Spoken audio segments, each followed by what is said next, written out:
una revisión y tienen ustedes la posibilidad de que podamos irlo viendo juntos. Y si hay algo que debamos profundizar, pues con gusto para poderlo hacer. Vamos a comenzar. De manera general, como conocemos, existen diferentes leyes.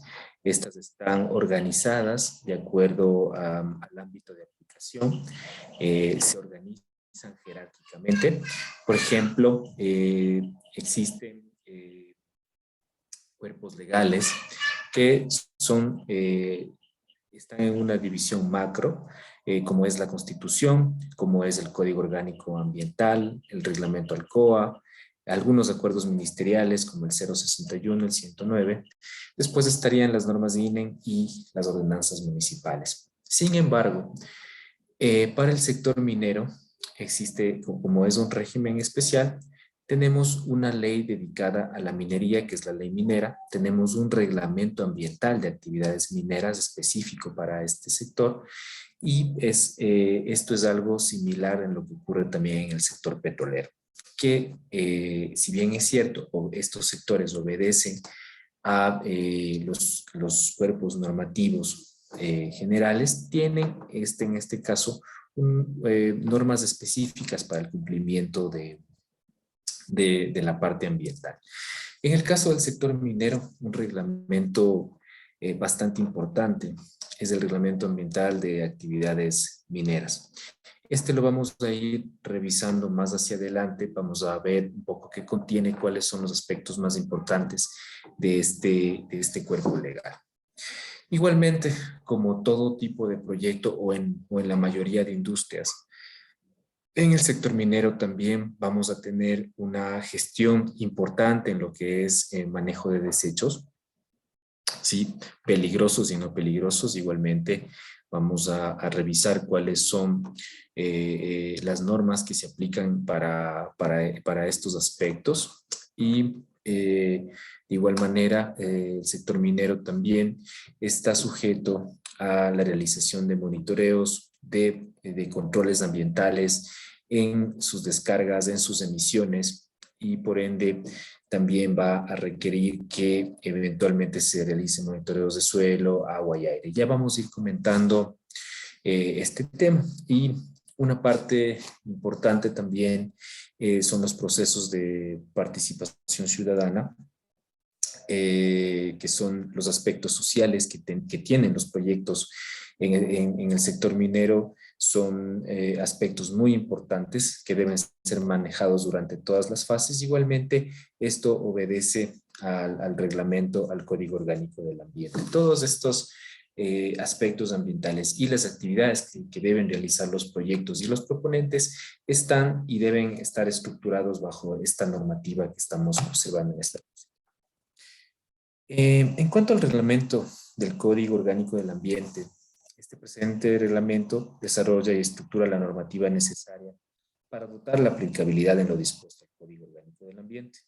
Es una norma de carácter obligatorio para todas las entidades, organismos y dependencias, vamos a encontrar en este reglamento diferentes secciones que están dedicadas tanto al control ambiental, tanto a regímenes como, por ejemplo, sanciones y etcétera. Nos va a ir definiendo algunos aspectos que debemos tomar en cuenta en nuestra gestión. Sí. En cuanto a una parte importante al iniciar cualquier tipo de proyecto es precisamente poder regularizarlo, ¿sí? En las etapas iniciales de un proyecto, en específico en los proyectos mineros, dependiendo del régimen minero al que pertenezca, vamos a ver más adelante que tenemos pequeña minería, gran minería, mediana minería, minería artesanal, minería informal también. Vamos a ver un poco de esto. Al iniciar cualquiera de estas, de cualquier proyecto, en cualquiera de sus fases va a requerir diferentes tipos de permisos. Todos estos permisos son tramitados a través del Sistema Único de Información Ambiental, que es una plataforma informática de uso obligatorio a nivel nacional, en la cual todos los proyectos ingresan a esta fase de registro y de allí se va delineando cuáles van a ser los aspectos y pasos a seguir para obtener su permiso ambiental. ¿Sí? Uno de los permisos que otorga el Ministerio de Ambiente es precisamente el registro ambiental. Este está dedicado a proyectos considerados de bajo impacto. En los proyectos mineros, en este caso, vamos a considerar un bajo impacto en las fases iniciales de los proyectos. Esto puede ser cuando estamos haciendo exploración inicial, ¿sí? Va a requerir, en el mejor de los casos, únicamente un registro ambiental. Y en las siguientes fases vamos a requerir otro tipo de permiso, ¿no? Aquí tengo en el chat algunas. Ok. Me comentan que no se me escucha bien. Me avisen, por favor, si el audio ya está normal.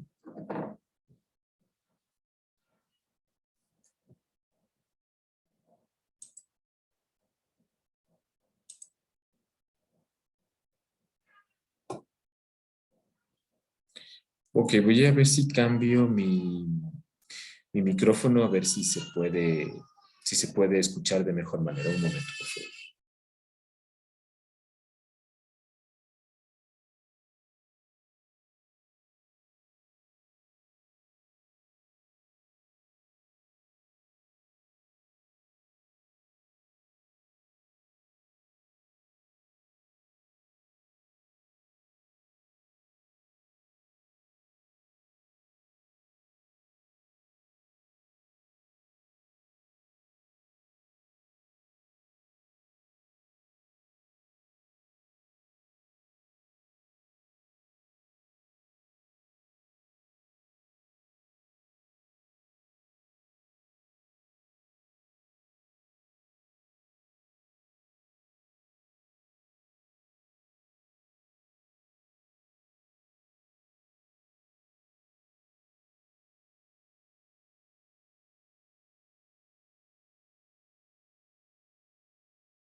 Tal vez ahí me escuchan mejor, por favor, me comentan.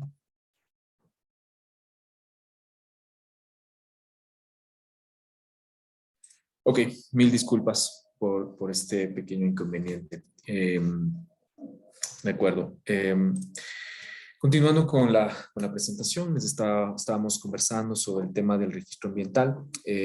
Como comentábamos, los proyectos mineros van a requerir en diferentes fases diferentes tipos de permisos. Y no solamente los que se otorgan a través de esta plataforma, que es el SUYA, no solamente del Ministerio de Ambiente, sino también de otras instituciones.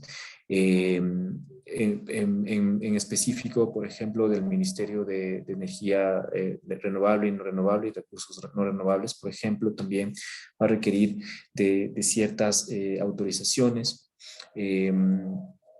Puede requerir permisos para uso de explosivos, puede requerir permisos para uso de sustancias químicas controladas. Entonces, esta parte de la obtención de estos permisos es una fase muy importante, ¿no? Otro tipo de permiso que se obtiene precisamente es la licencia ambiental, que es el permiso otorgado por la autoridad competente a través del SUYA, ¿sí?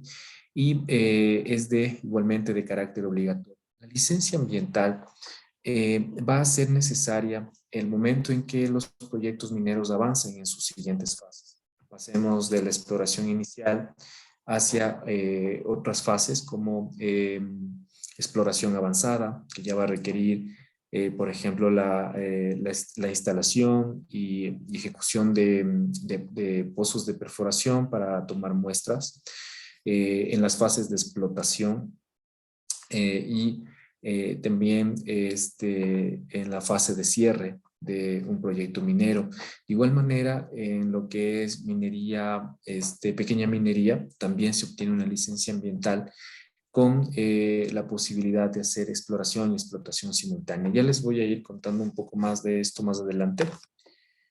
En el acuerdo ministerial 109, este libro está estructurado sobre el tema de la autoridad ambiental, gestión ambiental, régimen forestal, biodiversidad, recursos costeros y calidad ambiental. En lo que les comentaba sobre el tema de monitoreos que hablábamos inicialmente, es mandatorio que los proyectos realicen monitoreos de sus componentes ambientales. Estos componentes son el agua, suelo, aire, fuentes fijas, calidad de aire ambiente y ruido, ¿sí?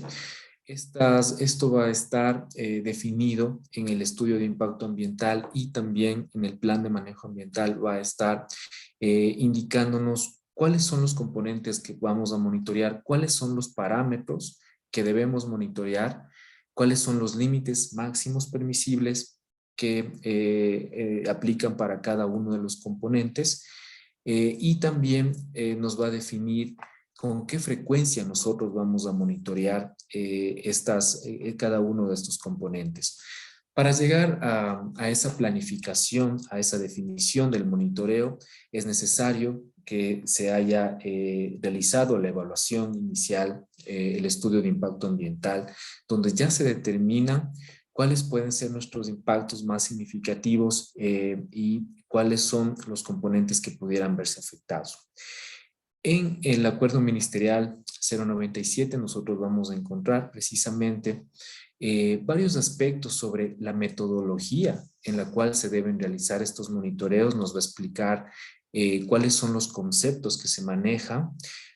También contiene unas tablas en las cuales vamos a encontrar detalladamente diferentes tipos de parámetros y los límites máximos permisibles para cada uno de ellos.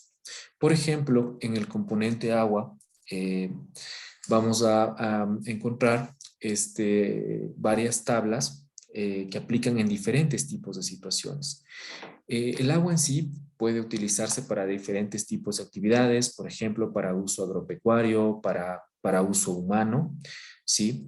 Va a requerir de ciertos parámetros de calidad para poder ser descargada al sistema de alcantarillado, para ser descargada a un cuerpo de agua dulce o a un cuerpo de agua salada en este caso. Entonces, estos parámetros van a ir variando dependiendo del uso que se le dé a este componente. Y toda esta información nosotros la vamos a encontrar precisamente en este acuerdo ministerial donde está detallado cada uno de estos, ¿no?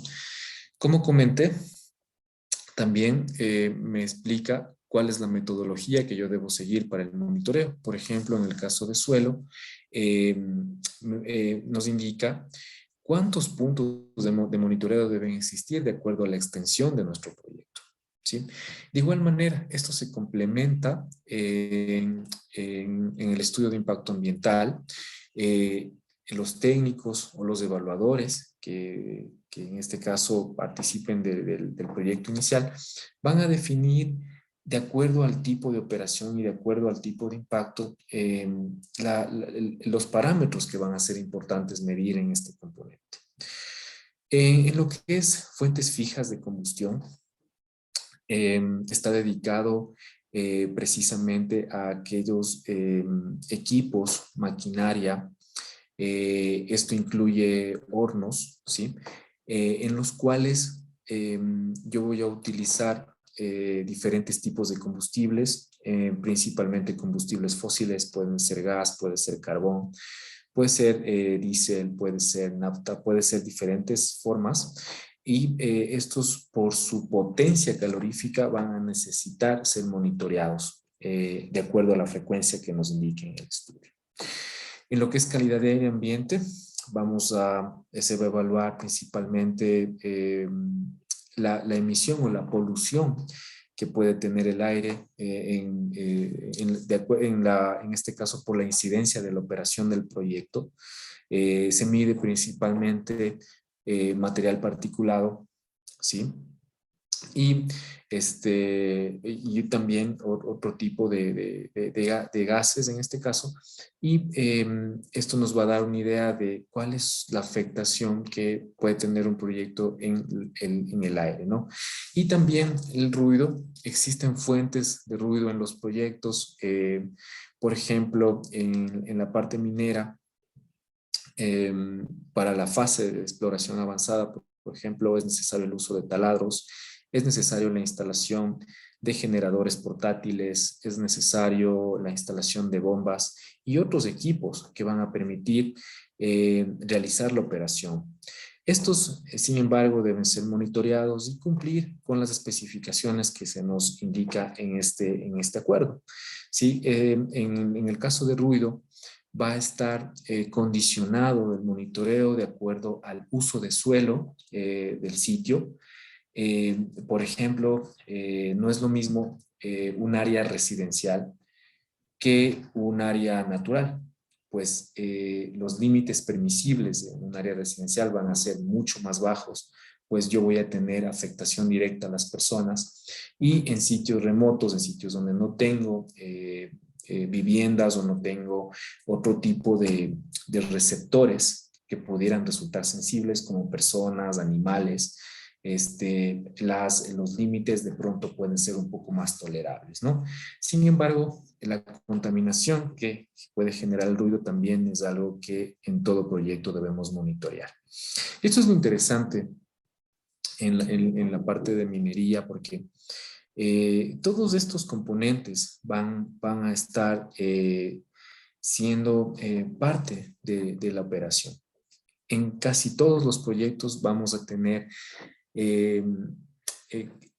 vamos a tener la necesidad de usar agua, vamos a causar algún tipo de afectación al suelo, vamos a tener la necesidad de usar equipos que pueden ser fuentes de emisiones de combustión importantes. Podemos a generar posiblemente afectación al aire ambiente y también el ruido. Entonces, pienso que en el caso de los proyectos mineros, son uno de los proyectos ambientalmente más completos y que por esa razón se vuelven complejos porque interactúan con diferentes componentes del ambiente en sus diferentes fases de operación.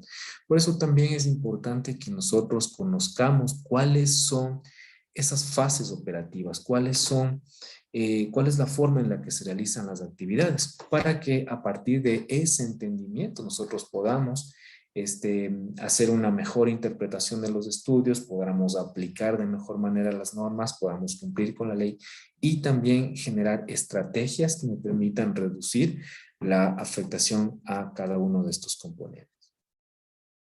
¿Sí? También, como les comenté, uno de los aspectos ambientales importantes en el sector minero es la generación de residuos peligrosos, ¿sí?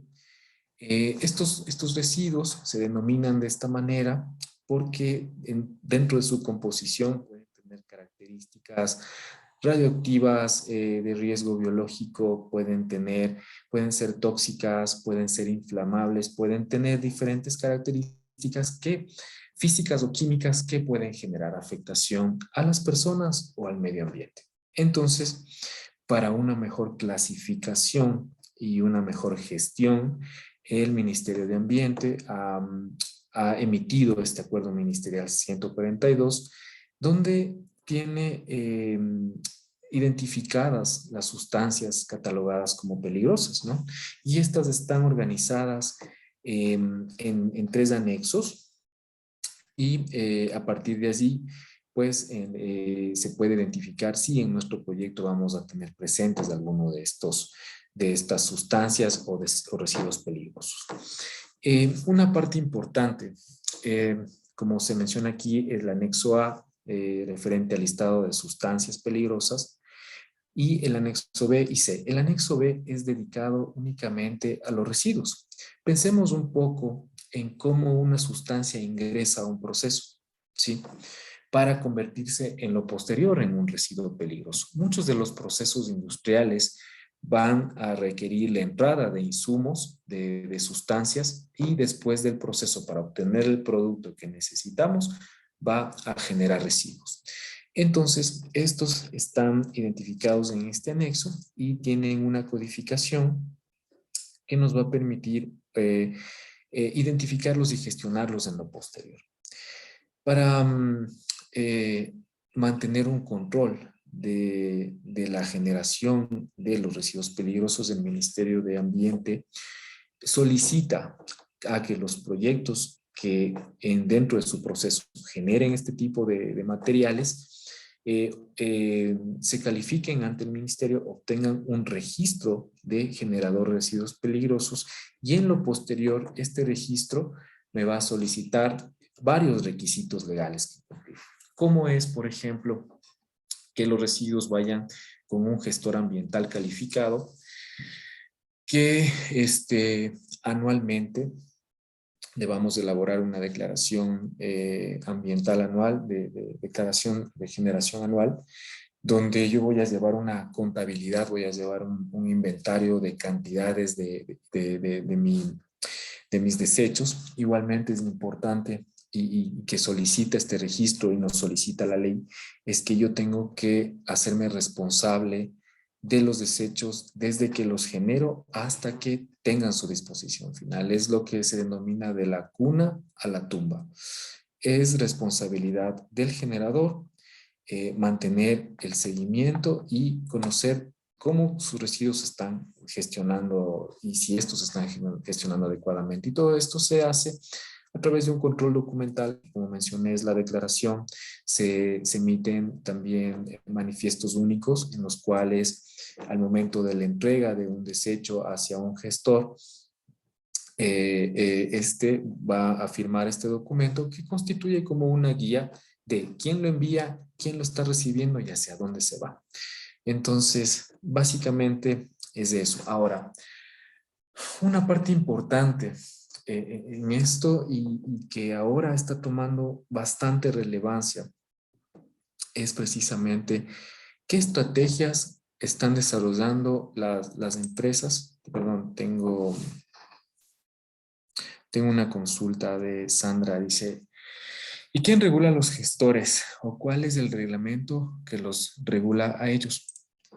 Como mencioné, en la parte inicial nosotros listamos algunos cuerpos normativos que de manera general aplican para todos los proyectos, ¿sí?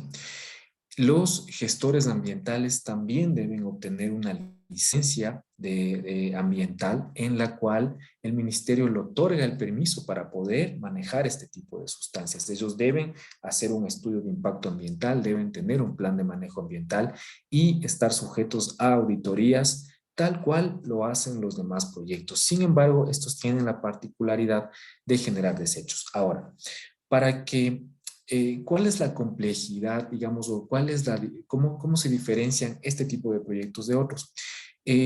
Los desechos peligrosos pueden tener diferentes procesos para la disposición final. En este caso, va desde procesos como incineración, disposición final en celdas, también se pueden hacer procesos químicos, se puede hacer un proceso de recuperación de materiales. O sea, hay una variedad de métodos para la disposición final de desechos. Entonces, dependiendo de ese tipo de método, este gestor puede requerir un mayor esfuerzo en su estudio de impacto ambiental, un mayor tipo de cumplimiento, pero en general es como cualquier otro proyecto. tiene que tener su licencia, tiene que tener su permiso de funcionamiento, tiene que cumplir con sus auditorías, tiene que cumplir con el plan de manejo ambiental. ¿Quién lo regula? Esos están regulados por todos los cuerpos normativos generales que mencionamos. Código Orgánico del Ambiente, Reglamento Ambiental del Código Orgánico del Ambiente, y en caso de que aplique el manejo de sustancias peligrosas, pues también tendrá que cumplir con otras como la norma INE, que también me especifica cómo debo de manejar ciertos desechos, ¿sí? No sé si hasta allí he contestado esa pregunta. Tengo otra. De acuerdo, Sandra. Qué bueno. Entonces, como comenté, eh, existen diferentes tipos de métodos y aquí va la parte interesante, ¿no? Cada vez se van desarrollando nuevas tecnologías, nuevas posibilidades para la gestión de estos residuos, ¿sí? Y hay un concepto importante que se está introduciendo dentro de los proyectos que es la economía circular. Y es precisamente la economía circular apunta a que los proyectos ya no generen desechos y sobre todo enfocarse en estos residuos que son de mayor impacto en el medio ambiente. Por ejemplo, en el tema de manejo de lubricantes, que también ocurre en el sector minero, como vamos a ver más adelante, se requiere del uso de equipos, de maquinaria, de transporte, y estos van a requerir mantenimiento, de allí se va a generar una cantidad importante, por ejemplo, de aceite usado. Ahora este aceite usado existen gestores que lo pasan por un proceso de filtrado, también lo pueden ingresar al proceso de refinación que tiene el crudo, también lo están nuevamente incorporando al proceso. Entonces es como que hay la posibilidad de que este material se pueda reutilizar. También se lo reutiliza en hornos de cemento, es lo que se llama el tema de coprocesamiento, que es la obtención de un producto, en este caso el cemento, a través del uso de un residuo, ¿no? Entonces, existen diferentes tipos de posibilidades y los gestores en este caso irán definiendo estos aspectos de acuerdo a los métodos que vayan a aplicar. Y finalmente el anexo C, desechos especiales, que son desechos que no son peligrosos, pero tampoco son no peligrosos, son desechos que están como por sus características, por el volumen de generación, por la dificultad que puedan tener para una correcta gestión, se les denomina especiales, ¿no? Y ahí se encuentran, por ejemplo, los neumáticos, ¿sí? Como vemos, existe un parque automotor importante en el país y si nos preguntamos, ¿y a dónde se van todas esas llantas? Pues por eso mismo se llaman especiales, porque en realidad van a requerir de una gestión, en este caso, especial para esto.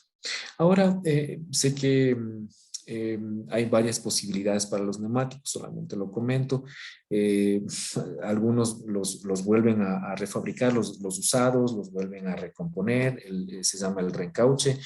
En otras instancias sé que lo están usando como combustible. Hay un método de pirólisis de los neumáticos que es como calentarlos a una temperatura bastante alta, donde el neumático se descompone y se vuelve un combustible como un aceite, ¿no? Y ya al estar en ese estado líquido, pues tiene otras posibilidades de ser reprocesado tal cual se hace el aceite mineral usado o gastado, ¿no?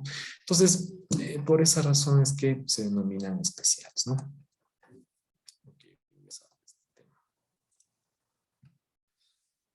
Ajá. Ok, es lo que les comentaba, ¿no? En el Acuerdo Ministerial 09026, el anexo A, procedimientos para el registro de generadores de desechos peligrosos, gestión de desechos peligrosos, previo licenciamiento ambiental y para el transporte. Aquí nos estaba indicando lo que les comentaba, ¿no? Es importante que al momento de que un proyecto determine de que va a generar un residuo. Por ejemplo, esto ocurre cuando yo estoy ingresando mi proyecto en el Sistema Único de Información Ambiental en el SUE. Estoy registrando mi proyecto y me pregunta directamente, tiene en su operación o va a usar materiales peligrosos o tiene la generación de residuos peligrosos, al marcar que sí, inmediatamente me va a mandar a otro proceso donde me diga que tengo que obtener un registro generador, ¿no? Y este registro generador solicita diferentes tipos de información. Pide, por ejemplo, en qué fase del proceso productivo estoy generando el desecho, qué cantidad la voy a generar, cómo se clasifica, qué disposición final le voy a dar. Incluso he visto que en la plataforma me pide el nombre del gestor, incluso ella me dice a quién le voy a enviar. Entonces, es porque ese es el control del ministerio, quiere tener mapeado todo, porque estos son residuos que en años anteriores y por historia han provocado muchos daños y muchos impactos al medio ambiente y ahora reviste de muchísima importancia la gestión de estos residuos. Y como les comentaba, un cuerpo normativo bastante importante en las actividades mineras. O sea, tenemos el Código Orgánico del Ambiente, tenemos el reglamento al código, pero en el caso minero tenemos también este reglamento ambiental de actividades mineras, donde ya me especifica cuáles son las medidas puntuales que deben cumplir este tipo de proyectos para poder operar adecuadamente. ¿Cuál es el objeto de este reglamento? Eh, Promover el desarrollo sustentable de la minería a través del establecimiento de normas, procedimientos, procesos y subprocesos para prevenir, controlar, mitigar, rehabilitar, remediar y compensar los efectos que las actividades mineras puedan tener sobre el medio ambiente y la sociedad en todo el territorio nacional. Este es un reglamento que me indica desde qué permisos debo obtener, cuáles son, por ejemplo, me indica cuáles son los componentes que debe tener el estudio de impacto ambiental y cuál es el seguimiento y control que yo debo hacer a mi proyecto, ¿sí? Y me indica en diferente, incluso ahora ya incorpora aspectos de infraestructura minera. Ya me dice si yo tengo piscinas, si yo tengo una piscina, un tranque de relaves, si tengo canales de conducción de agua. Ya está haciendo referencia a diferentes estructuras. Por eso es que es específico y por eso es que el sector minero tiene su propio reglamento. Y esto ocurre también en el caso de petróleos. También existe un reglamento ambiental de operaciones hidrocarburíferas y pues también tiene el mismo contexto, ¿no? De que es específico para este sector. También, como les comentaba, eh, es necesario para el inicio de un proyecto de minería el obtener diferentes tipos de permisos, ¿no? Como ya dijimos, registros ambientales, licencias ambientales, dependiendo de la fase, dependiendo de la magnitud del proyecto, y también otros, por ejemplo, como el uso y aprovechamiento de agua. Es, eh, es escasos los proyectos que no puedan requerir de este tipo de permisos, ¿no? En la mayoría de casos, en los proyectos mineros se va a requerir de uso de agua y esto también debe ser obtenido, es un permiso también a obtener, ¿no? Entonces, ya de aquí nos podemos ir haciendo una idea de cómo se van configurando este tipo de proyectos, ¿no? Dos partes importantes, o sea, la obtención de los permisos, lo primerito que tengo que hacer es sacar toda la documentación necesaria y por otra parte ir identificando los aspectos ambientales que me van a mí a servir para controlar la operación en sus diferentes fases, desde exploración hasta el cierre del proyecto, ¿no? Entonces, siempre va a tener estos dos contextos, el legal y la parte ambiental operativa, por ponerlo de esa manera. Tipos de minería. Es lo que les comentaba hace un momento. Existen diferentes tipos, o sea, se llaman regímenes mineros. Estos están determinados por el volumen de producción, ¿sí? Hay ciertos techos, digamos así, en producción que me van a decir, esto es pequeña minería, esto es mediana minería, por el volumen de producción, ¿no? Por ejemplo, pequeña minería. ¿Qué se denomina pequeña minería? Primero, es definido para metales para minerales metálicos hasta 300 toneladas por día. Es lo que yo les comentaba, que está definido por el volumen de material que mueven este tipo de proyectos, ¿no? Y, pero, ¿qué significan esas 300 toneladas finalmente, ¿no? Esa es una pregunta importante, porque 300 toneladas ¿de qué? De oro, porque hace referencia a minerales metálicos. En realidad, eh, la forma en la que los minerales que se encuentran en la naturaleza es formando yacimientos que pueden tener diferentes configuraciones, ¿no? Por ejemplo, existen las denominadas vetas, ¿sí? Existen otro tipo de yacimientos, se denominan stockworks, y esa forma en la que yo encuentro mi yacimiento va a definir mucho mi modelo de explotación. Entonces, esas 300 toneladas significa el material que yo muevo diariamente para obtener el mineral, porque no vamos a encontrar los minerales de manera, como decir, en un solo sitio. Se encuentran dispersos, se encuentran formando parte de rocas, parte del suelo. Entonces es necesario remover todo ese material para poder obtener únicamente el mineral de interés. Entonces, el movimiento de ese material hasta 300 toneladas por día es pequeña minería, ¿no? Y en el caso de canteras, va a ser pequeña minería hasta las 1000 toneladas por día en minería a cielo abierto, ¿no? O hasta 1500 metros cúbicos por día en minería aluvial, que es la minería que se realiza en zonas de ríos. Y para minerales no metálicos, en este caso canteras, por ejemplo, donde se extraen agregados para la construcción, como por ejemplo arena, como por ejemplo ripio, eh, piedra caliza también. Esto está denominado como pequeña minería hasta 1000 toneladas por día, ¿sí? Que es el movimiento, como digo, del material que yo hago para poder obtener, ¿no? Y a partir de allí, la mediana minería es entre 301 hasta 1000 toneladas por día en minería subterránea. De 1001 hasta 2000 toneladas por día en minería a cielo abierto, y desde 1500 hasta 3000 metros cúbicos en aluvial. Y para no metálicos a partir de 1001 toneladas por día. Solamente para que nos podamos hacer una idea de la magnitud que van tomando estos proyectos. Por ejemplo, pensemos en un proyecto de minería subterránea que está moviendo 1000 toneladas por día.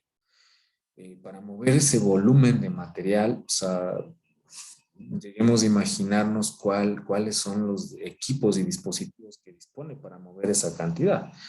Por ejemplo, una volqueta puede llevar entre 8 y 12 toneladas de cualquier material. Pensemos una volqueta pequeña. Entonces, imagínense la cantidad de viajes o la cantidad de material. O sea, solo pasamos de 1000 toneladas, o sea, es bastante en un día, ¿no? Bueno, para hacernos solamente una idea. Y lo que es gran minería, y es aquella que supere los volúmenes máximos que mencionábamos hace un momento, ¿no? Y estos regímenes, ¿para qué sirven? O sea, finalmente es solamente un número. No estoy moviendo 300, estoy moviendo 1000. Tengo aquí una pregunta. Dice que nuevamente está variando el volumen. No sé si esto les está pasando a todos.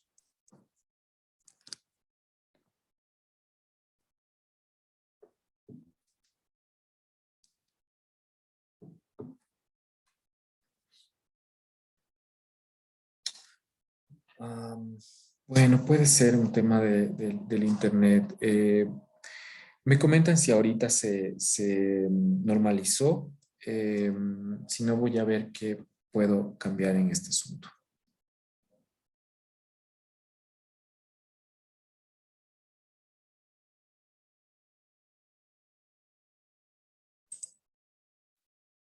Ok, vamos a continuar. Les agradezco mucho los comentarios que están poniendo en el chat, y si es que de pronto no se escucha y tengo que volver a repetir, con gusto lo volvemos a hacer, ¿ya? Eso es. Bueno, y como comentábamos, en el tema de gran minería, pues es aquella que ya superó los volúmenes máximos que vimos en los otros regímenes anteriores, ¿no? Y ahora, pero ¿por qué todo esto, no? Y es que no solamente se enmarca en un tema de volumen de material, sino que también hay un contexto económico, ¿sí?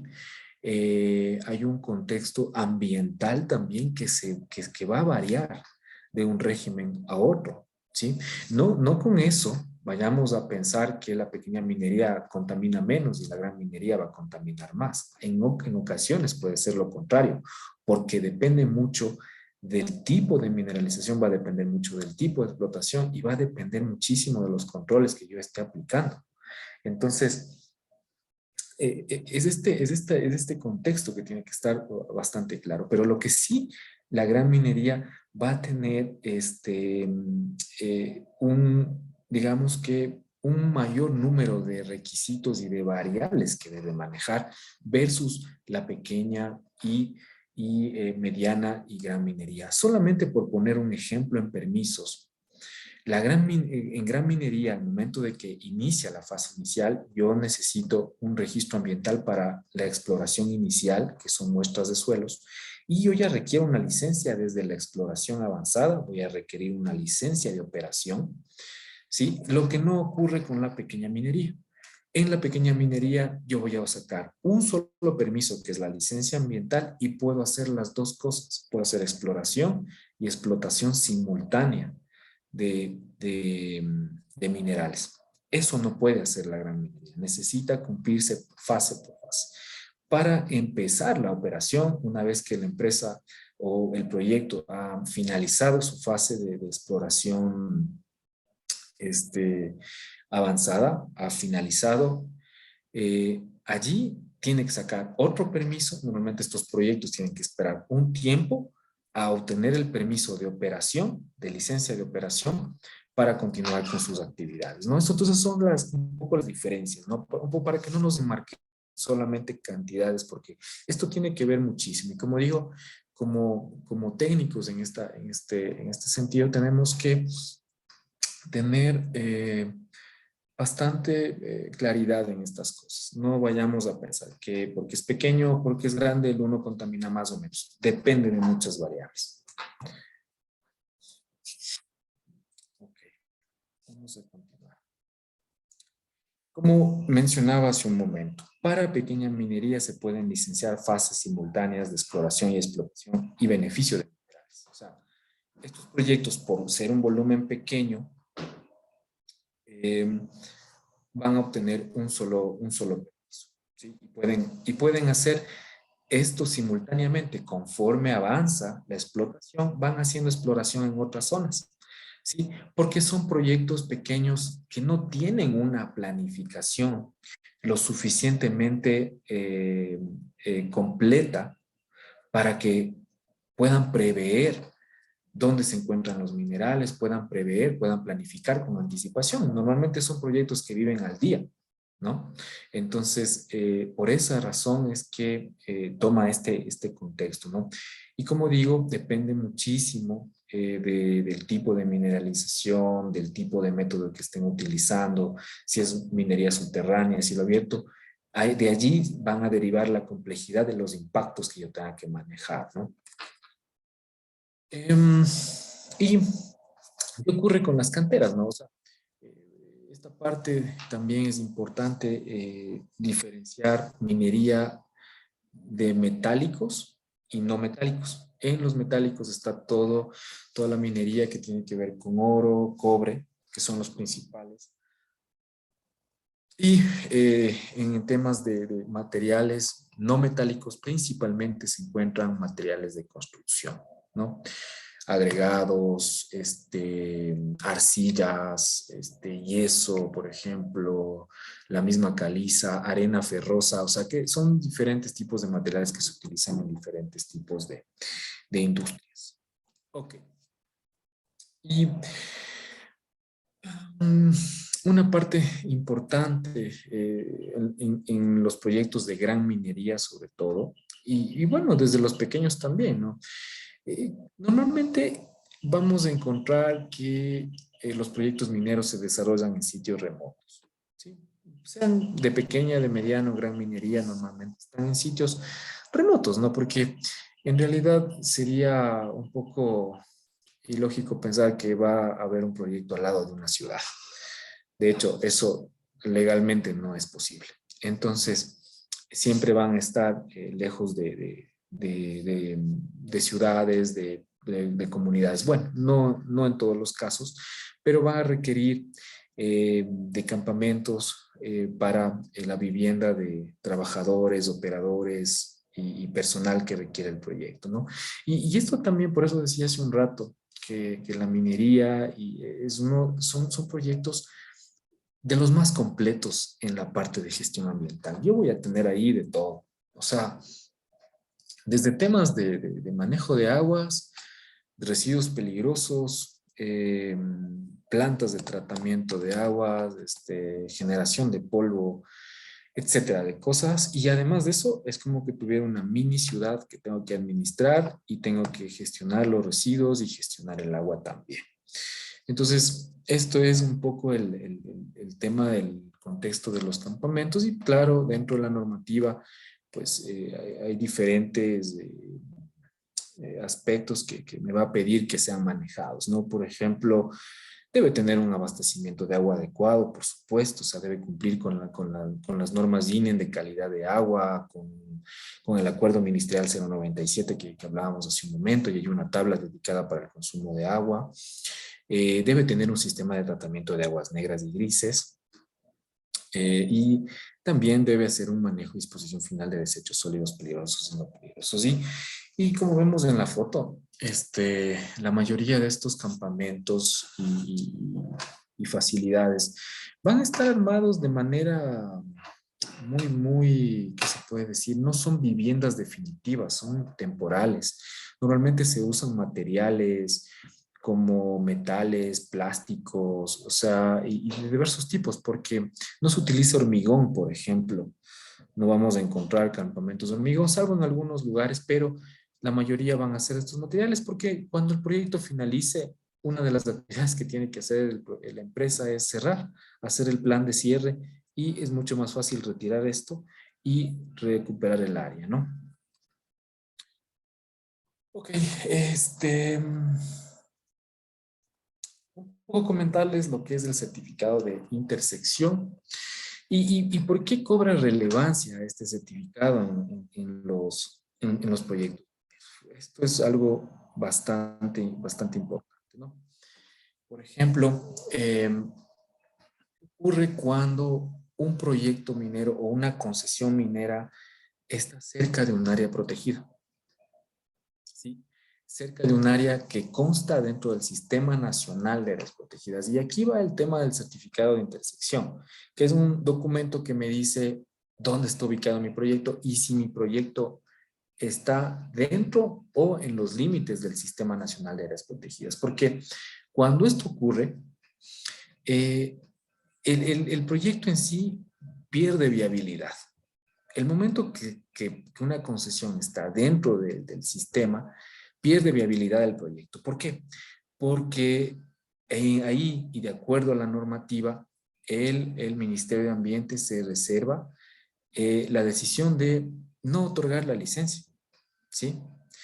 El proponente tiene que hacer todo un esfuerzo suficiente para comprobar y para indicar de que su actividad no va a causar ningún impacto en esa área. ¿Cuáles van a ser las medidas de compensación, de control? Tienen que ser muy exhaustivas y ni así, y si aún así tenga el estudio súper completo, aún así no puede ser no viable. Entonces ahí es por eso es que muchos proyectos que están cerca de estas zonas se vuelven muy complejos, muy críticos. Entonces, ese es un poco el tema aquí, ¿no?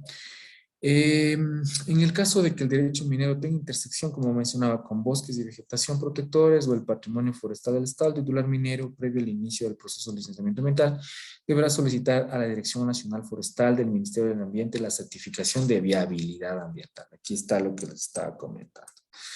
Entonces, ahí es como digo que se vuelve bastante. Eh, y eso, hasta aquí vamos a ver el tema de legislación. En la segunda parte, como les había comentado, vamos a revisar un poquito cómo es la planificación de un proyecto minero.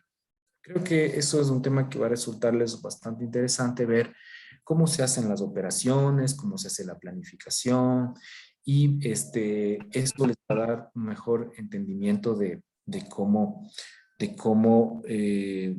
vamos a ir identificando nuestros aspectos ambientales y cómo los vamos a manejar. No sé si estamos de acuerdo en tomarnos unos, unos, unos minutos hasta las 9:10 y continuamos. ¿Sí?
Bueno, me confirman si estamos listos para poder continuar, por favor. Y sobre todo si me están escuchando bien. De acuerdo. Ok, gracias. Gracias, Gaby. Ya. Bueno, como les había comentado, me parece interesante que podamos abordar este tema. Espero que para ustedes sea igualmente del agrado, de provecho también, que sea algo bastante informativo. Este, en el tema de cómo se planifica un proyecto minero, en este caso vamos a tomar en consideración una cantera, ¿ya? Que puede ser de materiales no metálicos, como hablamos, de materiales de construcción, ¿sí? ¿Y cuál es el objetivo de hacer una planificación? Maximizar la vida útil del yacimiento, por supuesto. Los proyectos mineros existen es porque tenemos un material de interés, si no, ¿para qué? Cumplir parámetros de diseño de explotación. ¿Cómo voy a sacar yo el material de mi yacimiento? ¿Cuál va a ser la forma? Obtener el menor costo de operación en la explotación. Por supuesto, la eficiencia de un proyecto va en la reducción de costos operativos, sobre todo en minería. ¿Por qué? Porque el producto final no es mejorable como en el caso de otras industrias. No es que voy a obtener un mejor o voy a obtener un mejor cobre o una mejor caliza. Sí existen temas de calidad dentro de los minerales, pero no están relacionados a la operación. En este caso, lo que sí procuran casi la mayoría de proyectos es reducir la mayor parte de los costos, ¿no? Minimizar el impacto ambiental en el medio ambiente y cumplir con los estándares de seguridad. Estos son objetivos muy importantes en la planificación, porque desde ya vamos a darnos cuenta de que los aspectos ambientales no son temas ajenos, no es algo que yo lo trabajo aparte, ¿sí? Dentro de la planificación ya debo incorporar las medidas del plan de manejo ambiental, ya debo ir incorporando cuáles van a ser mis controles y seguimiento dentro durante la fase de operación del proyecto. Entonces, esto es una visión bastante importante y me va a indicar también de cómo yo como técnico ambiental debo participar de estos procesos de planificación, debo generar mi aporte desde la parte ambiental para procurar todo esto, ¿no? Y continuamos acá. Ok. ¿Cuáles son los aspectos importantes de la planificación de carteras? ¿Sí? En principio, en la evaluación de reservas, el diseño del modelo del yacimiento, ¿sí? Es como les decía hace un momento, ¿en qué forma se encuentran los minerales en mi yacimiento? Eso me va a mí a permitir identificar cuál va a ser mi diseño de explotación. La evaluación de reservas es un proceso estudiado por la geología. Son profesionales de esta área quienes determinan cuál es la capacidad que tiene el yacimiento, cuáles van a ser las posibilidades y la rentabilidad del proyecto. Y posteriormente, en otra fase, voy a necesitar hacer un diseño de la explotación. Esto tiene mucho que ver, como decía, en la fase anterior. Si los minerales se encuentran a profundidad, el diseño de explotación va a ser una minería subterránea. Si los minerales o la mineralización se encuentra más hacia la superficie y cubriendo una extensión un poco más amplia, puede requerir una explotación a cielo abierto.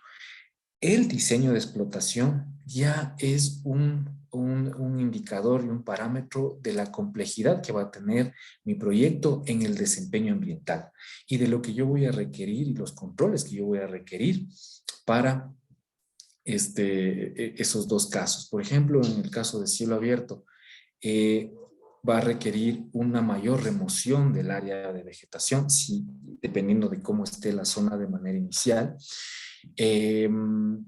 Va por ende, al tener una zona descubierta, voy a tener material y áreas descubiertas al ambiente, lo que va a generar mucho más polvo, ¿sí?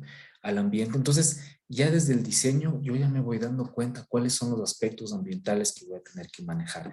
Y en una tercera parte está el análisis cualitativo de los materiales. Tiene que ver con la composición en sí del yacimiento. Como les decía, la forma en la que se encuentran los minerales, que pueden estar asociados, por ejemplo, es muy común los compuestos de hierro y azufre asociados con yacimientos de oro, por ejemplo, de oro y plata.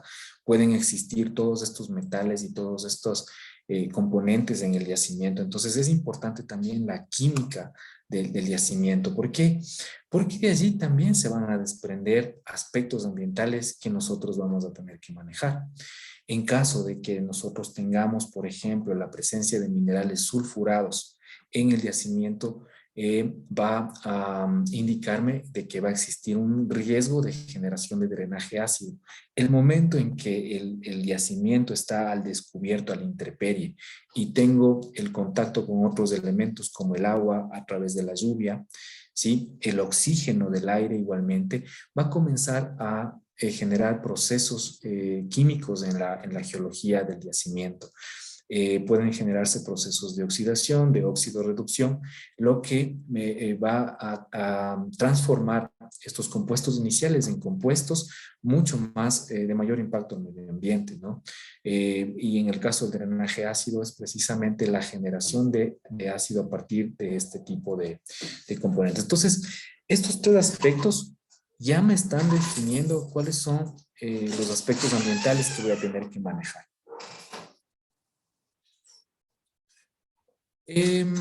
También un tema importante en la planificación es por cuánto tiempo. Como sabemos, las reservas son finitas, son recursos que han sido medidos, evaluados y cuantificados y que van a tener un periodo de vida útil. Y eso va a depender mucho de mi ritmo de producción y de la forma del diseño de explotación. Entonces, pueden ser proyectos a largo plazo, más de 5 años, proyectos a mediano plazo, entre 1 y 5 años, y proyectos a corto plazo, donde voy a extraer una cantidad pequeña de material. Para esto se utilizan modelos espaciales, modelos numéricos, ¿sí? Donde se va definiendo la composición del yacimiento, ¿no? Y que también, ¿por qué es importante esto en la parte ambiental? Porque también me va a indicar la frecuencia en la que yo voy a tener que aplicar monitoreos, la frecuencia en la que yo voy a tener que aplicar controles ambientales, cierto tipo de medidas. Por ejemplo, en un proyecto a largo plazo voy a requerir hacer auditorías ambientales, una al primer año de obtenida la licencia y en lo posterior, me parece que ahora estamos cada 3 años, ¿sí? Y en este asunto también es importante conocer cuál va a ser la planificación del proyecto, ¿no? Y aquí tenemos un diagrama, un flujo, donde más o menos me indica las fases que yo voy a tener de un proyecto, ¿no? En principio es localizar un yacimiento. En principio es que de alguna manera haya una evaluación geológica, ¿sí? Donde un técnico pues hace un recorrido en campo, toma muestras, se pueden hacer pequeñas perforaciones para más o menos ir previsualizando el yacimiento. Posteriormente va el tema de permisos. En principio, obtener un título de esta concesión, un título minero, ¿sí? Esto va a requerir un trámite. También, como les comentaba, puedo requerir un registro ambiental, puedo requerir una licencia dependiendo de la magnitud del proyecto. Entonces, también son fases la tramitología de los permisos, ¿no? Posteriormente, una vez que yo puedo intervenir el área de manera inicial, puedo iniciar un proceso de evaluación del yacimiento que podríamos identificarlo como exploración avanzada, ¿no? Cuando yo ya estoy haciendo perforaciones y tomando muestras mucho más profundas, y para esto ya voy a requerir en gran minería una licencia ambiental, o en el caso de pequeña minería puedo sacar una sola para la exploración y explotación, eso como ya les comenté. Luego está desarrollar la planeación, o sea, realizar la planificación en sí, cuál va a ser el diseño minero, cuál es el mejor sistema de explotación en función de costos, y también debe ir en función de prevenir impactos ambientales. O sea, como eso es lo que les comentaba hace un momento, o sea, no es que la gestión ambiental es algo aparte, sino que se planifica desde el momento uno del inicio de un proyecto. ¿Por qué? Porque esto es un tema igualmente económico, ¿sí?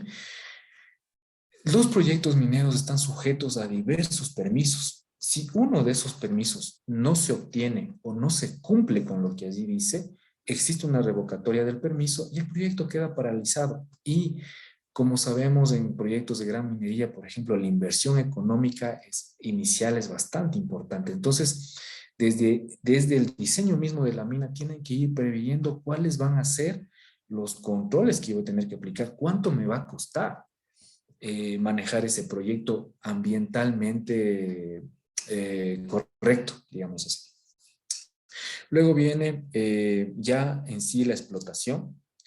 En algunos casos va a requerir de perforación y voladura, esto es hacer uso de explosivos para, en este caso, romper el material que se encuentra en el macizo rocoso, digamos así.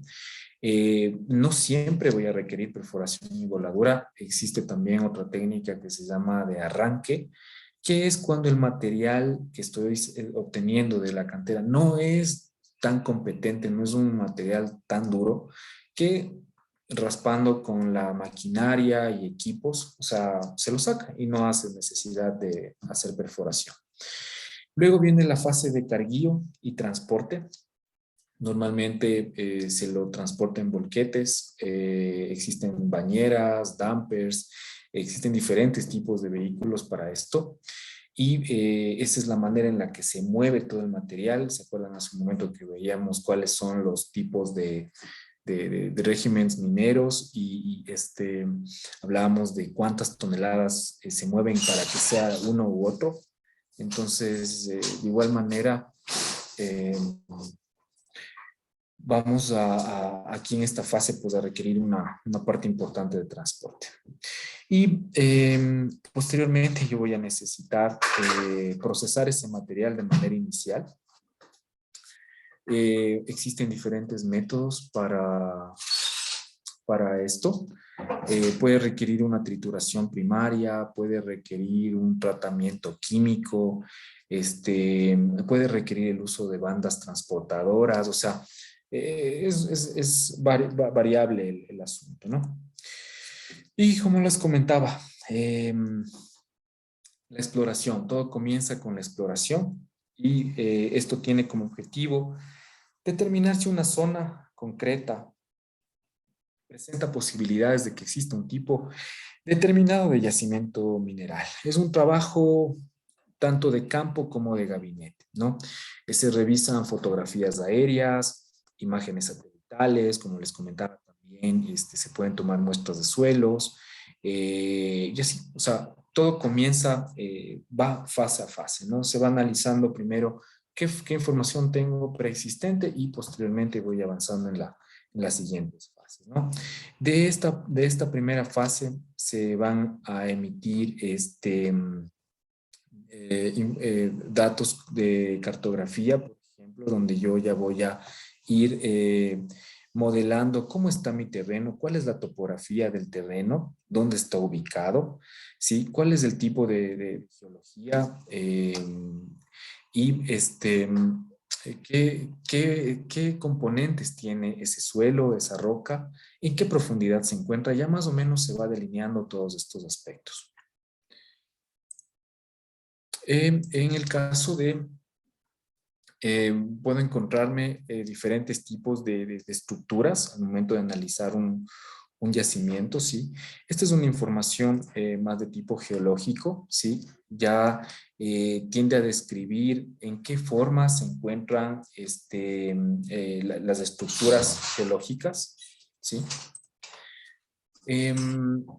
Posteriormente a que yo tengo mapeado mis yacimientos, voy a una fase de evaluación y del cálculo de las reservas. Como comentaba, para esto es ya un análisis cuantitativo del yacimiento. Puedo requerir realizar sondajes, que es colocar un taladro en superficie, hacer una perforación e ir tomando muestras de los materiales a diferente profundidad. Una vez que yo tengo mapeado y estructurado, voy a poder inferir cuál es el tamaño de este yacimiento, voy a poder determinar qué composición tiene, ¿sí? Y esto ya me da una estimación de las reservas, ¿sí? No sé si ustedes habrán escuchado en el tema de petróleos, por ejemplo, hay datos que hablan de reservas, de que Ecuador o algún otro país tiene 1 millón de barriles en reservas de petróleo, etcétera, ¿no? Eso es cuando ya estos estudios se han realizado y tenemos una idea bastante clara, lo más clara posible, del tamaño del yacimiento y su composición. En el caso de minería, sí, hablamos de toneladas, como si tenemos un bloque de 5.000 toneladas con una concentración de oro de 96 gramos por tonelada, ¿no? Que eso viene a determinar la ley del yacimiento. En tema de geología, de exploración, bueno, esto nada más para que nos hagamos una idea, ¿no? Y por supuesto, en todo esto tenemos que ir incluyendo los aspectos ambientales en cada una de estas fases.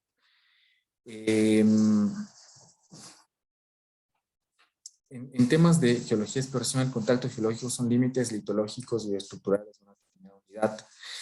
Estos son más que nada conceptos de tipo de geología que me ayudan a describir de mejor manera mis reservas, cuáles son las económicamente rentables, ¿sí? En términos de costos extractivos y operativos. También al momento de que yo hago un cálculo de mis reservas, tengo que tomar en cuenta el precio actual, por ejemplo, en el cual se está comercializando un tipo de material. Eso también va a ser muy determinante. Como sabemos, son mercados que obedecen a oferta y demanda. Fluctúan los precios, por ejemplo, del oro fluctúa, entonces yo tengo que planificar, o lo que hacen los técnicos es planificar también en función de varios escenarios, ¿sí? Y eso es parte importante del cálculo de reservas, ¿no? ¿Cuándo es necesario evaluar un yacimiento? Bueno, voy a saltar un poco esta parte que está enfocada más que nada en la producción de cemento, ¿no? Pero para mantenernos de manera general, vamos a continuar con esta. Procedimiento en la exploración y prospección de un yacimiento. Es lo que les comentaba hace un momento cuando les hablaba del sondaje. En ocasiones, cuando ya hemos visto de que hay un potencial de rentabilidad en el yacimiento, continúo con una fase de sondaje en la cual se instalan estos equipos que son móviles, ¿sí? Y se comienza a perforar desde superficie para la toma de muestras, ¿no? ¿Y qué objetivo tiene esto? Precisamente recopilar información geológica, elaborar planos y tener una idea clara de cómo está el yacimiento. La evaluación del yacimiento se visualiza desde 2 puntos. Una evaluación cualitativa, composición, densidad, tenacidad, dureza, y una cuantitativa. ¿Cuáles son las reservas? ¿Cuál es la vida útil, como decíamos? ¿Cuánto tiempo de aprovechamiento de ese yacimiento voy a tener? El volumen de desbroce, cuánto suelo, cuánta capa vegetal voy a necesitar moverlo y cuánto de ese material no me va a ser útil, porque para yo llegar a la zona de interés posiblemente tenga que pasar por otras zonas donde el material no sea económicamente rentable. Esto se denomina material estéril y tiene que ser depositado en otros sitios, por ejemplo, en las escombreras, ¿no? Entonces, aquí igualmente vamos a tener aspectos ambientales que manejar. En la composición química, como hablamos, ya me va a indicar si puedo tener riesgo de contaminación por el tipo de mineralización, y en la fase cuantitativa igualmente tenemos un aspecto ambiental importante que es la cantidad de capa vegetal que pueda requerir mover para llegar a ese yacimiento. Clasificación de las reservas probadas, probables y potenciales, ¿sí? ¿Cuándo es una reserva probada? Cuando yo tengo claridad del tamaño, ¿sí? ¿Cuál es la rentabilidad de esta reserva? Como les comentaba, inclusive en el precio actual de venta de ese mineral, ¿sí? Ahí yo evalúo y puedo determinar que es una reserva probada, porque puede ser que tenga mineralización, sí. Puede ser que sea un yacimiento grande, pero está muy profundo, es muy costoso para extraerlo. O el precio de venta de ese mineral actualmente no es lo suficientemente alto como para permitirme hacer una inversión y sacar ese material de ahí. Entonces, eso es lo que es el contexto de una reserva aprobada. Cuando yo ya tengo claridad de que eso efectivamente es rentable. ¿Cuándo es probable? Cuando se tiene un muestreo superficial, hay un conocimiento físico del área, tenemos, los técnicos lo tienen más o menos medido, pero todavía no se ha hecho un análisis cuantitativo como en las reservas probadas. No sabemos si será económicamente rentable. Entonces, es probable de que sí lo sea y se maneja como reserva probable. Potencial son aquellas de las cuales solo se tienen referencias indirectas por un conocimiento general del marco geológico regional. Esto es, por ejemplo, cuando en zonas del territorio yo ya he detectado una reserva probable o probada de una mineralización, y yo puedo inferir de que por el tipo de geología más hacia la parte externa de esta zona, puedo tener el potencial de encontrar más, ¿sí? Esto es en base a referencias indirectas nada más. De acuerdo. ¿Y cómo se hace la evaluación del yacimiento, la vida útil, reservas probadas y el consumo anual? Aquí está haciendo referencia a la producción de cemento específicamente.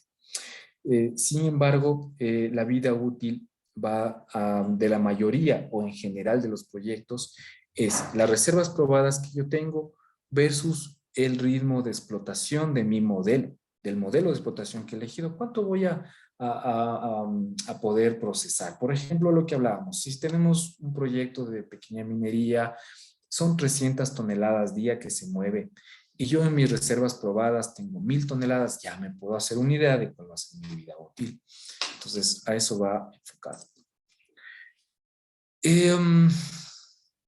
Como les comentaba, en sistemas de explotación pueden ser de dos tipos principalmente: minería a cielo abierto, cuando toda la capa superficial ha sido removida, y de tipo subterráneo, cuando se hacen galerías, túneles, pozos para poder llegar a la mineralización sin necesidad de descapotar toda la capa de arriba, ¿no? En ambos se pueden usar o no se pueden usar explosivos, no es necesario siempre. Como les comenté, depende mucho de la dureza de la roca, de que yo requiera de cierto tipo de explosivos o de no requerirlo, ¿no? Sí, en el caso de cielo abierto, si el mineral se encuentra en o relativamente cerca de la superficie, la explotación se realiza por extracción a cielo abierto. Si no se encuentra cerca de la superficie, se realiza por medio subterráneo.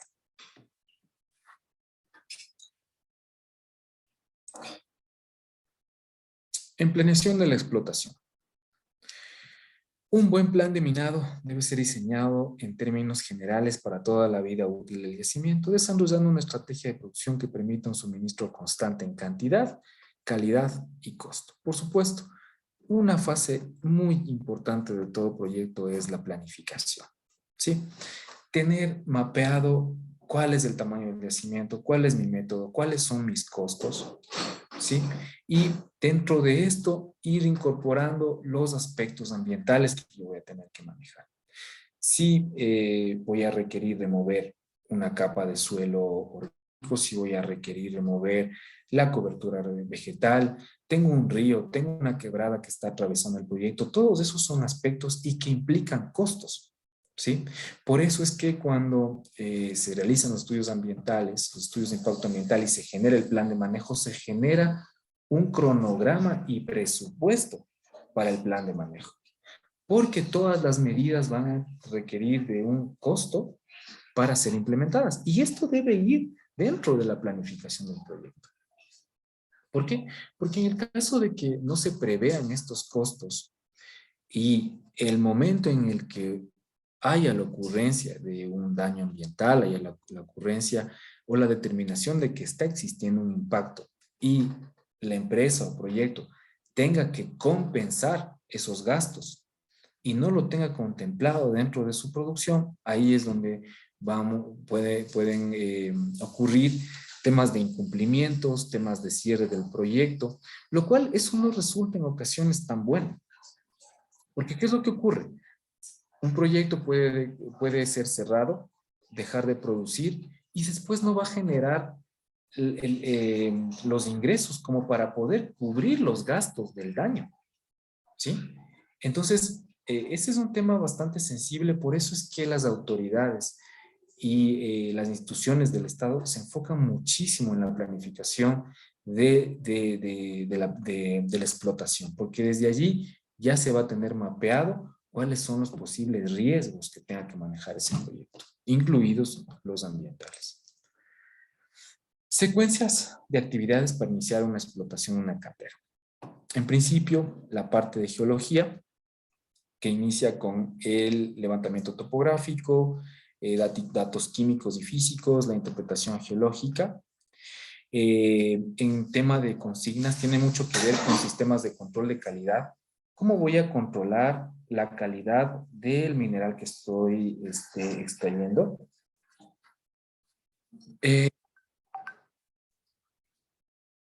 Perdón.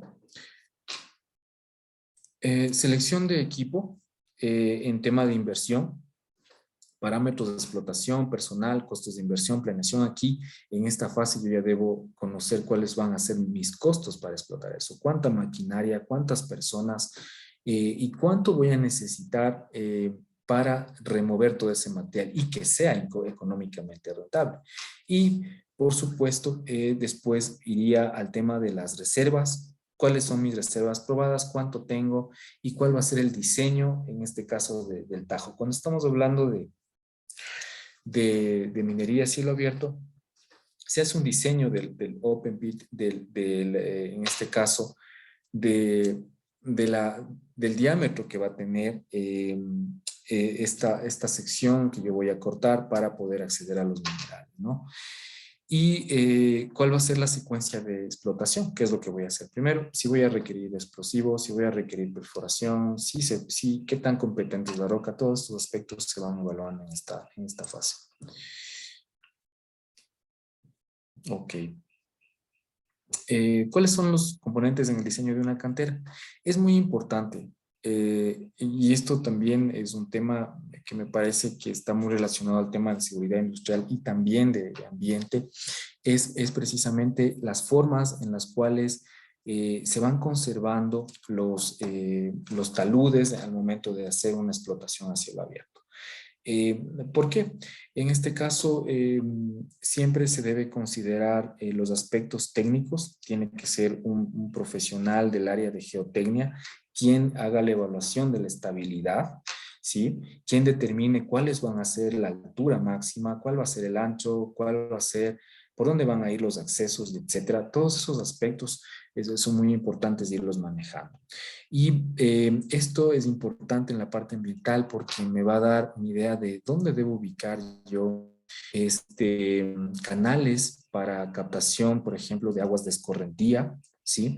Va a determinar muchísimo por dónde va a infiltrar el agua, dónde debo yo colocar un sedimentador en caso de que sea necesario, si debe haber cunetas de coronación, porque el aspecto del manejo hídrico, el control de erosión y la estabilidad física son aspectos que deben ser manejados adecuadamente, ¿no? Y en esa parte, desde el punto de vista ambiental es importante que tengamos claridad en cuál es la configuración de estas zonas. ¿Cuáles son los elementos de explotación de una cantera? Cuando la roca es lo suficientemente competente para no ser posible hacerlo de manera mecánica, el desprendimiento, lo que se hace es una perforación, ¿sí? Y lo que tiene esto es como la finalidad de abrir un orificio en la roca y poder colocar allí una carga explosiva. Esto lo que hace es romper el macizo rocoso, disgregar el material y permitir extraerlo, transportarlo y posteriormente procesarlo. Como comenté, no en todos los casos vamos a requerir de hacer esta maniobra. Pueden haber casos de yacimientos que por el tipo de roca no lo requieran. También, ¿cuáles son los aspectos ambientales a manejar aquí en este punto? Esta maquinaria y equipos van a generar ruido, ¿sí? Van a generar polvo. Tengo que considerarlos de pronto dentro de mi programa de monitoreo. Tengo que considerar también el mantenimiento de estos equipos que pueden generar desechos peligrosos. Y un tema importante en el uso de explosivos son las vibraciones que estas generan, que también son medidas, ¿sí? Porque existen ecosistemas, existen especies de fauna y de flora sensibles a estas vibraciones. Si bien la zona operativa está desprovista de cualquier componente ambiental, hayamos aplicado nuestros controles ambientales previos, por supuesto, y sin embargo, las vibraciones viajan a través del terreno hacia otras zonas, donde yo puedo tener vegetación natural, puedo tener viviendas, puedo tener diferentes componentes socioambientales. Entonces es un tema importante aquí y un aspecto ambiental aquí es el tema de vibraciones, ¿no? Como un aspecto. Otra forma en este caso, para romper el material es lo que les comentaba, es el tumbe o arranque mecánico, y eso se hace mecánicamente solo con maquinaria. El material no es tan competente, entonces puede ser extraído. Y en el caso de que sea muy duro, pues se lo hace con el arranque químico o la voladora. En el tema de sondajes, sondeos de testigo, es lo que hace un momento hablábamos también de estos taladros, que lo que hacen es recolectar muestras del suelo, subsuelo y de las demás capas geológicas y las recuperan en forma de estos que se denominan testigos, que son como cilindros de roca, que tienen una medida determinada y son analizados de acuerdo a la profundidad y composición. Esto lo hace un técnico en geología, quien hace una clasificación de los testigos y va haciendo, va determinando cuál es la composición, el tamaño del yacimiento y toda la información, toda la data que se requiere para este tipo, ¿no? Aquí más o menos es un mapa de sondaje. El relieve es la superficie y estas líneas negras acá son los sitios en donde se van a hacer las perforaciones. El área de interés es el área rosada aquí. Entonces lo que se busca es conocer a qué profundidad se encuentra y ir tomando muestras de esta zona, ¿no? Barrenación y voladuras. En este caso, Hay características del material, como les comentaba, hay rocas más duras, rocas menos duras, y esto también hay un cierto tipo de riesgo en esto, porque al momento de que nosotros abrimos o dejamos desprovisto un talud de la vegetación, hay material que está a la intemperie, hay factores climáticos que van a promover la erosión hídrica, puedo tener problemas de estabilidad, etcétera, ¿no? Esos son factores que hay que tomarlos en consideración. Aquí unas imágenes de una máquina perforadora, ¿sí? Y aquí están unos cartuchos que son los que se cargan dentro del barreno o dentro del orificio que queda para luego hacer la voladura. Esto también tiene un diseño, ¿sí? Requiere de una planificación, hacer una voladura, depende muchísimo del tamaño del bloque que se desea, en este caso, extraer, depende mucho del diseño del minado, ¿sí? Se hace una malla de barrenación, es decir, se colocan, se hace una plantilla en la cual yo identifico dónde están, dónde va a ir ubicados cada uno de los barrenos, dónde se va a hacer la perforación y dónde se va a hacer el carguillo de explosivos. ¿Sí? Hay que determinar la altura del banco, sistema de inclinación, tipo y cantidad de explosivo. Por supuesto, eso también es un análisis técnico para colocar una cantidad de explosivo y el tipo de explosivo también, de acuerdo a lo que yo quiero generar, ¿sí? De hecho, incluso se puede llegar a planificar el tamaño del material después de la voladura. Si yo necesito un material más fino, voy a colocar y voy a implementar un explosivo diferente al otro. Y como comenté, ¿cuáles son los aspectos ambientales de acá? Es el tema. Manejo de residuos, voy a generar residuos de explosivos. El tema de vibraciones y monitoreos, generación de polvo y ruido, ¿sí? Y también requiere de los permisos necesarios, ¿no? Estos permisos, al menos para explosivos, vienen de diferentes entidades, ¿no? Las principales y los principales encargados de esto son las Fuerzas Armadas. Son ellos quienes hacen el control y emiten las licencias para el transporte y para el uso de explosivos. Porque como sabemos, pues este tipo de materiales también puede ser usado para otros fines.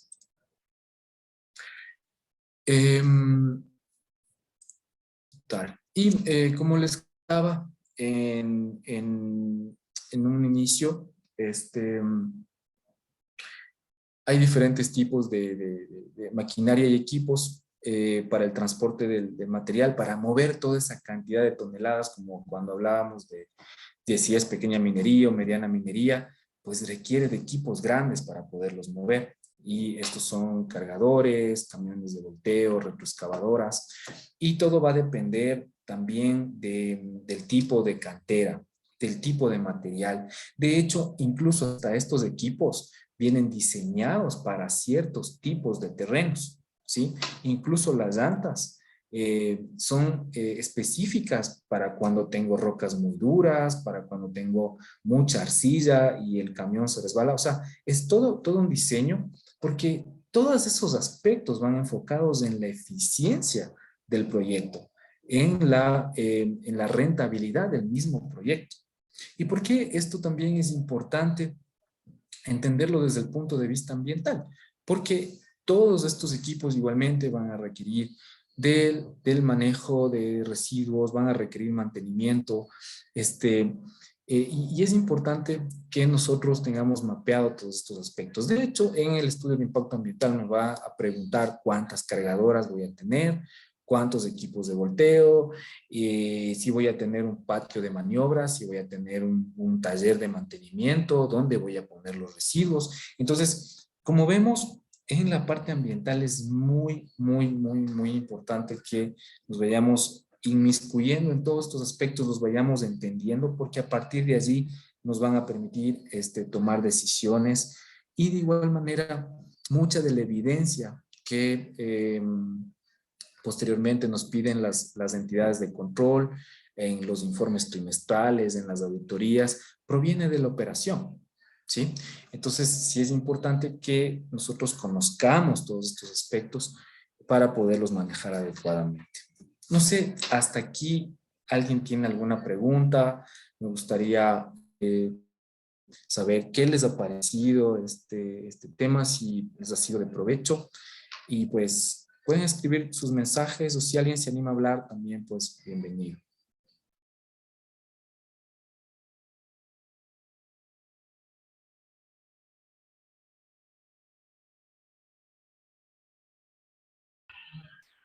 Buenas noches. Sí, buenas noches. ¿Cuál es tu nombre? Soy Sandra. Verá, mi pregunta es más, bueno, yo soy de la ciudad de Cuenca, entonces aquí se aprobó la ley para evitar la minería cerca de las fuentes hídricas, en este caso de los cuatro principales ríos. Entonces, ¿cómo proceden aquí? ¿Aún hay cómo hacer? ¿Tienen que seguir así trámites legales mucho más profundos? ¿O qué es lo que está pasando actualmente? Bueno, por ahora yo no estoy tan inmiscuida en el tema minero, pero o sea, sí me gustaría saber qué es lo que pasa o cómo se debe hacer ahora. Gracias. Gracias, Sandra, por tu pregunta. Bueno, para, un poco para contestarlo desde el punto de vista legal, hace un momento hablábamos de los certificados de intersección, ¿no? Y de que algunos proyectos van a estar cerca de zonas de áreas protegidas. Sin embargo, también pueden existir zonas de interés económico o ambiental, como por ejemplo los humedales, ¿sí? Ahí entran páramos, ríos, lagunas, etcétera, ¿no? Entonces, en diferentes provincias y en diferentes partes del país, sí, es verdad, ha habido esa motivación para prohibir la minería en ciertas zonas. Al convertirse en un requisito legal, el momento que esto está oficializado por el gobierno, por el Estado, por las instituciones del Estado, se convierte en un requisito legal.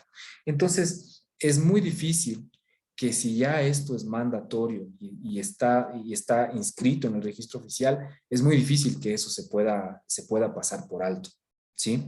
Entonces, es lo que hablábamos hace rato de la viabilidad ambiental, ¿sí? El momento en que mi proyecto está cerca de una zona, un hábitat que pudiera resultar crítico, como los humedales, como las áreas protegidas, se vuelve muy complicado. No existe en la legislación algo que prohíba hacerlo. De hecho, no sé si ustedes recuerdan el caso del Yasuní, por ejemplo, en un principio se había dicho que es una zona intangible. Sin embargo, actualmente está en explotación. Entonces, no existe esa figura legal que te impida, pero resulta muy complicado porque el ministerio te va a pedir un estudio donde tú indiques qué tan viable es tu proyecto, cómo lo vas a manejar. Pero ni aún así, ni aún habiendo hecho todos los estudios y todos los análisis técnicos, puede ser que la decisión sea negativa. También existe la figura de la consulta popular, que entiendo está en la legislación, también es otra figura, donde se le pregunta a la población de si está de acuerdo o no con cierto tipo de proyectos. Entonces, es eso, ¿no?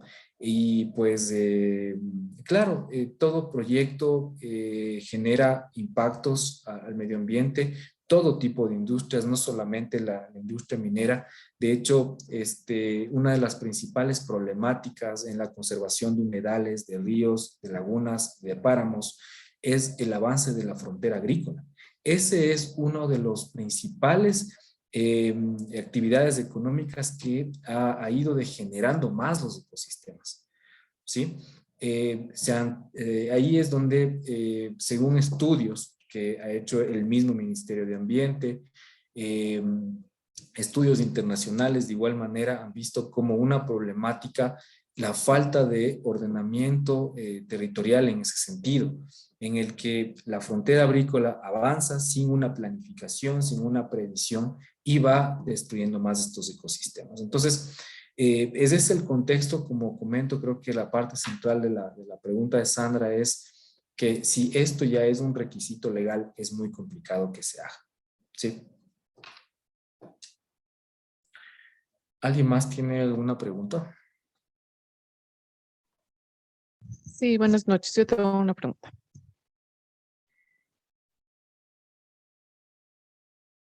Mi pregunta va respecto al cumplimiento de actos administrativos previos. Nos había comentado que sí, justamente cuando hay un cambio de fase, se podría decir, o sí, de fase dentro del proceso minero, tienen que tener la licencia ambiental que va acorde. Por ejemplo, si pasa en mediana minería, si es que pasa de exploración avanzada y a una explotación, ya tiene que tener una nueva licencia ambiental. Esto estaría regulado con, obviamente, con el artículo 26, que habla de los actos administrativos previos, pero solo con el literal A. También tiene que cumplir el literal B. O sea, es de ley mandatorio que va tanto el literal A, que habla de licenciamiento ambiental, y el B, que habla de la Autoridad Única del Agua. Sí, el momento aquí un cambio de régimen. Si, por ejemplo, un proyecto inició como pequeña minería y después en lo posterior fue creciendo, aumentó su producción y hace un cambio, sí, tiene que hacerse un nuevo proceso de licenciamiento ambiental. Sí, pasa a ser un estudio de impacto ambiental ex post, donde ya el proyecto está en ejecución, sí, se actualizan todos los permisos y tiene que cumplir con todo lo que le indica la normativa, ¿no? Y en el Reglamento Ambiental de Actividades Mineras, en el RAM, también se especifica este hecho. Cuando existe un cambio de régimen, también se especifica esto en la Ley de Minería y también vamos a encontrar información bastante detallada en el Reglamento Ambiental de Actividades Mineras de cuáles son los requisitos para estos cambios, qué es lo que requieren estos nuevos estudios. Y también en el Código Orgánico del Ambiente existe una figura que dice que cuando existe un cambio en un proyecto, por ejemplo, hay una variación de la geografía, es un espacio diferente al que hemos ocupado, porque los nuevos procesos que se desean implementar van a generar mayor impacto, ahí nos indica de que se necesita un nuevo estudio de impacto ambiental, ¿no? Entonces son diferentes cuerpos legales que me van a dar luces sobre qué es lo que voy a necesitar hacer en estos casos, ¿no? Código Orgánico del Ambiente, reglamento del Código Orgánico del Ambiente, reglamento ambiental de actividades mineras y la ley de minería principalmente.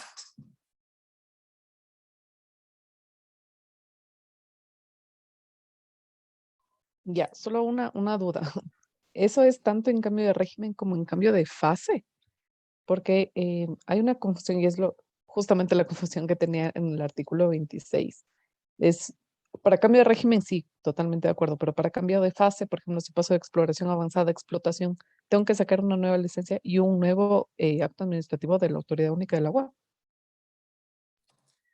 En el caso del agua, bueno, si en la fase de exploración avanzada, en la fase de exploración, yo ya tengo un permiso para uso de agua, este mismo ya tiene un plazo definido de por cuánto tiempo, cuál es la cantidad que debo utilizar, ¿sí? Si no existe una modificación en el uso de ese caudal que está autorizado, no necesitaría nuevamente un nuevo permiso. En el estudio que se haga para la fase de... Normalmente en un proyecto de gran minería hay una fase que se denomina de construcción, ¿sí? Antes de la explotación o antes de la exploración, pues es exploración avanzada, construcción y operación. Entonces, si en esas fases, si en ese cambio de fases no hay la necesidad de intervenir nuevos yacimientos nuevos cuerpos hídricos, no hay necesidad de modificar el permiso que ya teníamos previamente, no sería necesario, porque es un permiso, en este caso, que se obtiene con otras autoridades incluso, ¿no? No está ligado precisamente al tema de la licencia. Sí es un requisito en el estudio de impacto ambiental para el licenciamiento, sin embargo se tramita de manera diferente. No sé si hasta allí contesta tu pregunta. Sí, sí, gracias.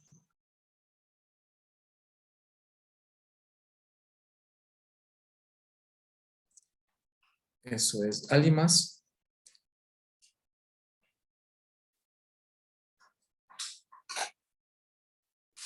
Muchas gracias, ingeniero. Muchas gracias de igual forma a todos por su participación.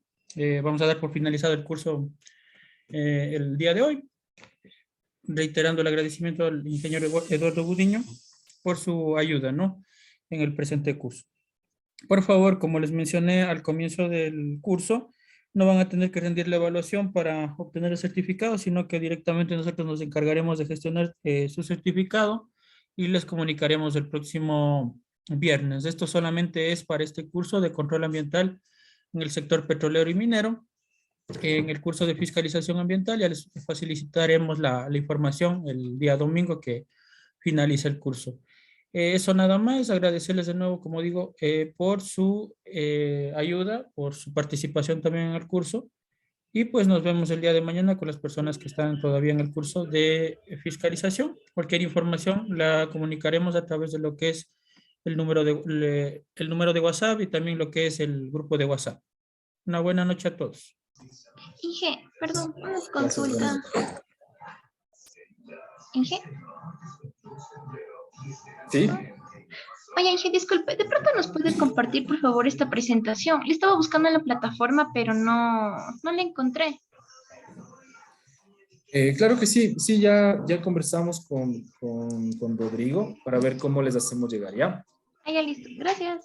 Buenas Ok, noches. bueno, hasta luego. Gracias. Muchas gracias, hasta luego.